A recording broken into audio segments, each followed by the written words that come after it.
The latest expansion to Guild Wars 2, Secrets of the Obscure, introduced a major overhaul to the daily achievement system. Currently, logging into the game and completing simple little tasks awards astral acclaim, a currency that can be exchanged for a variety of rewards. Value of the rewards, however, varies wildly. In addition, quite a few available rewards are limited in amount. While it is fairly obvious which one of the rewards is the most profitable and which one is the shiniest, it is not that clear how much time is reasonable to be invested into the new system. I've made some math to investigate how much FOMO one should expect from the wizard world. Or in other words, how lazy can one be to grab the juiciest of the fruits and leave all the sour behind? Value of cosmetic items will be talked later in the video, don't you worry. But first, it is required to address an elephant in the room.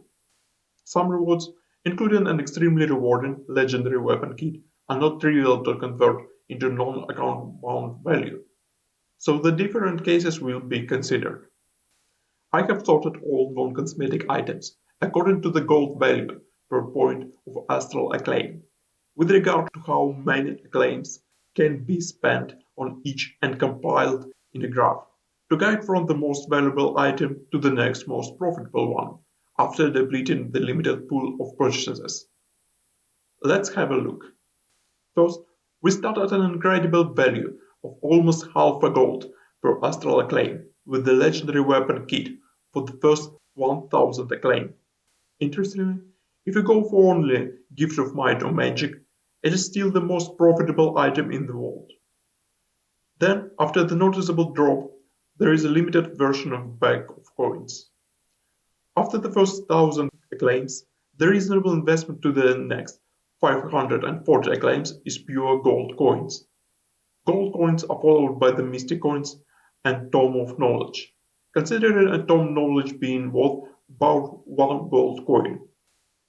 After another drop, fairly close in value, there are Mystic Clovers, Tier 6 material bags, Ascended Pieces, and Laurels.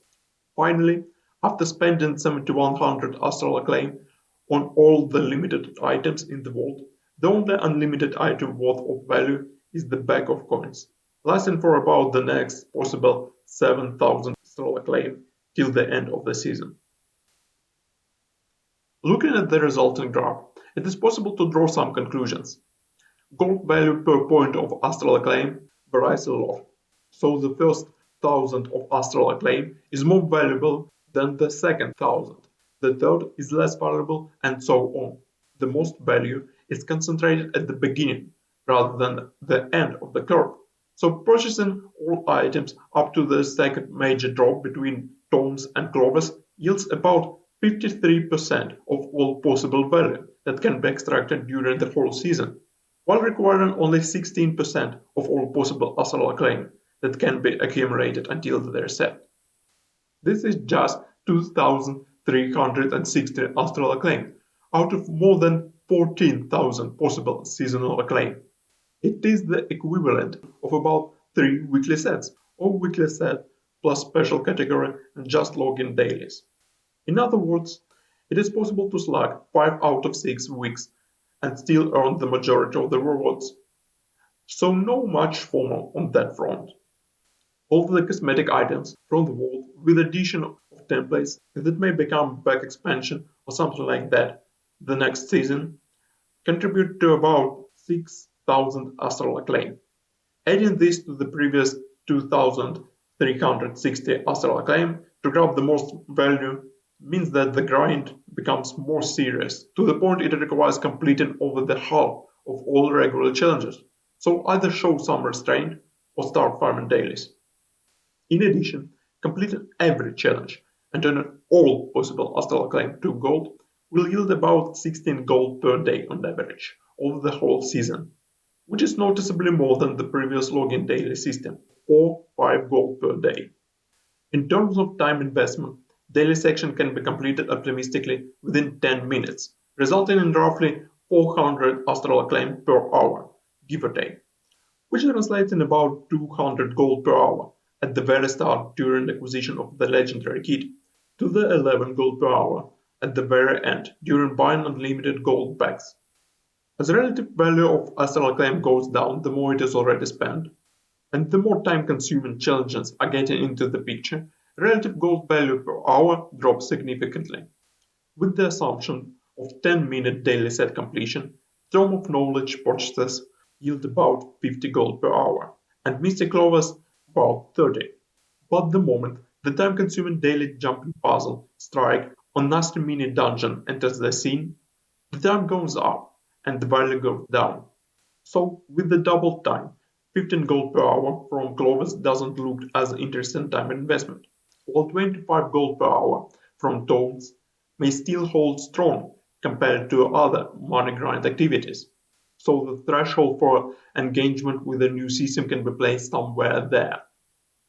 In the event you want to only farm more or less directly sellable items from the new system, like from the old account, the previous graph can be squeezed to only have relevant items. Now the first 540 acclaim can be spent for limited bag of coins.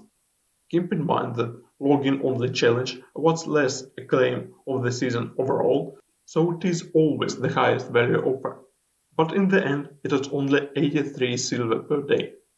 Compared to the old system's reward of an average reward of 2 gold per day, is quite the drop. The rest of the items follow the similar pattern of the previous graph, with significant drops at Mystic Lovers and unlimited gold bags. So cutting at the first drop will yield about 29% of all possible value, with just 9% investment, or 1,360 astral acclaim.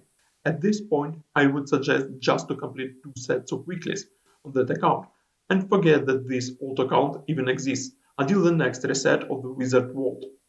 Further interaction with the new system, including daily logins, will be substantially less profitable. So actually playing old accounts for half an hour, and then abandoning the account will be a reasonable time investment. In terms of cosmetics offered, many items have indirect equivalents in gem store, with mount skin costing around 1600 gems, standalone armor skins being around 375 gems, and the most values of 250 gems.